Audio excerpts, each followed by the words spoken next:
I can speak in English, I can write in English, and also I work at MNC. I can use the social media, I can wear the branded clothes, I can wear the goggles. किसान jeans नहीं पहनता है, किसान social media use नहीं करता है, किसान English नहीं बोल सकता, किसान ये गॉगल्स कैसे पहन सकता है, किसान ब्रांडेड कपड़े कैसे पहन सकता है। ये कहना है दिल्ली में बैठी गोदी मीडिया का, स्पेशली सुधीर चौधरी तिहाड़ी का, उस तिहाड़ी का जो ब्लैकमेलिंग के मामले में, रिश्वत मांगने के मामले में जेल जा चुका है, तिहाड़ जेल जा चुका है।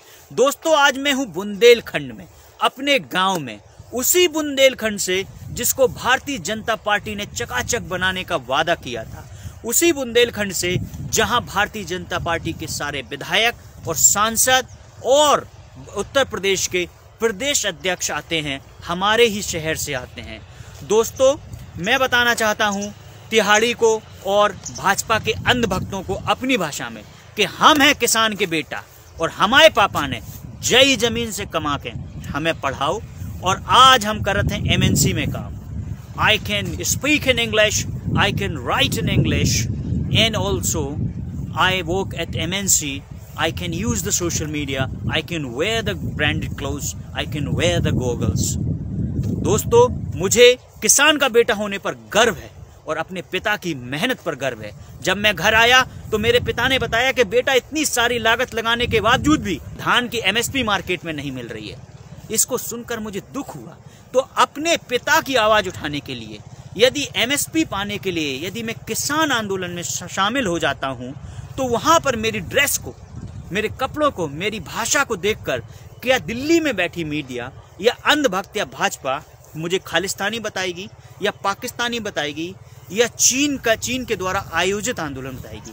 क्योंकि ये खेत मेरे हैं, इससे कमाया जाने वाला एक एक ग्रेन मेरा है, इससे आने वाला पैसा मेरा है। मैं भी किसान हूँ, मैं भी एग्रीकल्चर लैंड का मालिक हूँ।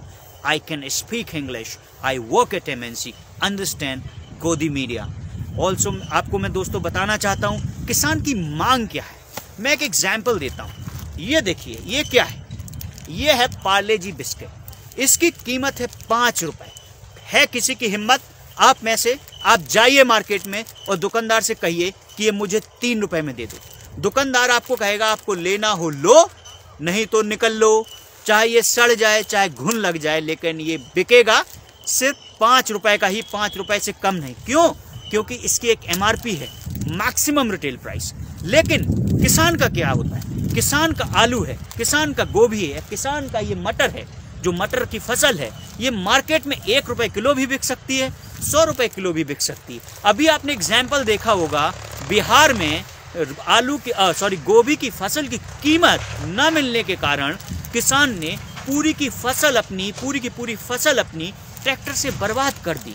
दोस्तों, किसान यही मांग कर रहे हैं कि अगर सरकार जो सरकारी मंडियां हैं उसके बगल में अपने दोस्तों को लाकर, अपने उद्योगपति मित्रों को लाकर के एक प्राइवेट मंडी बनाना चाहती है, उसमें कोई हर्ज नहीं है। लेकिन सरकार ये निर्धारित करे कि उसमें जो खरीदारी होगी फसलों की, वो एमएसपी, सरकार के द्वारा निर्धारित एमएसपी से कम नहीं होगी। सरकार वो बात नहीं मान रही है। आप सोच लीजिए, ये लगभग वैसा ही है जैसे मान लीजिए आप किसी ऑर्गेनाइजेशन में काम करते हैं, किसी कंपनी में काम करते हैं, तो आपका एक मिनिमम पे स्केल होता है, मिनिमम वेजेस कहते हैं जिसको, जैसे 500 रुपए से कम लेबर चार्जेस नहीं होगा। तो क्या आपको नहीं लगता कि किसान को एक मिनिमम सपोर्ट प्राइस मिलना चाहिए, एक मिनिमम कीमत मिलनी चाहिए? क्या आप उसको विरोधी मानते हैं? मैं आपसे ये भी कहना चाहता हूँ, आप जिस मीडिया के कहने पर, जो किसानों के कपड़ों पर, उनकी इंग्लिश बोलने पर सवाल उठाते हैं, तो अपने दादाओं परदादाओं को याद करिए, वो भी किसान रहे होंगे। यदि आप एमएनसी में काम करते हैं, यदि आप बिजनेसमैन हैं, और जब भी आप अपने नाश्ते की टेबल पर बैठते हैं, जब भी आप किसी बार में जाते हैं, रेस्टोरेंट में जाते हैं, खाना खाते हैं, तो याद रखना कि ये जो बिस्किट है या जो आपके सामने जो अच्छा भोजन परोसा जाता है, वो किसी के काम करने से, खेतों में काम करने से ही पैदा हुआ था। याद रखिए कि यूं ही नहीं मिलता दुकानों में आटा, यूं ही नहीं मिलता दुकानों में आटा, किसी ने तपती धूप में था गेहूं काटा। जय अन्नदाता, जय अन्नदाता।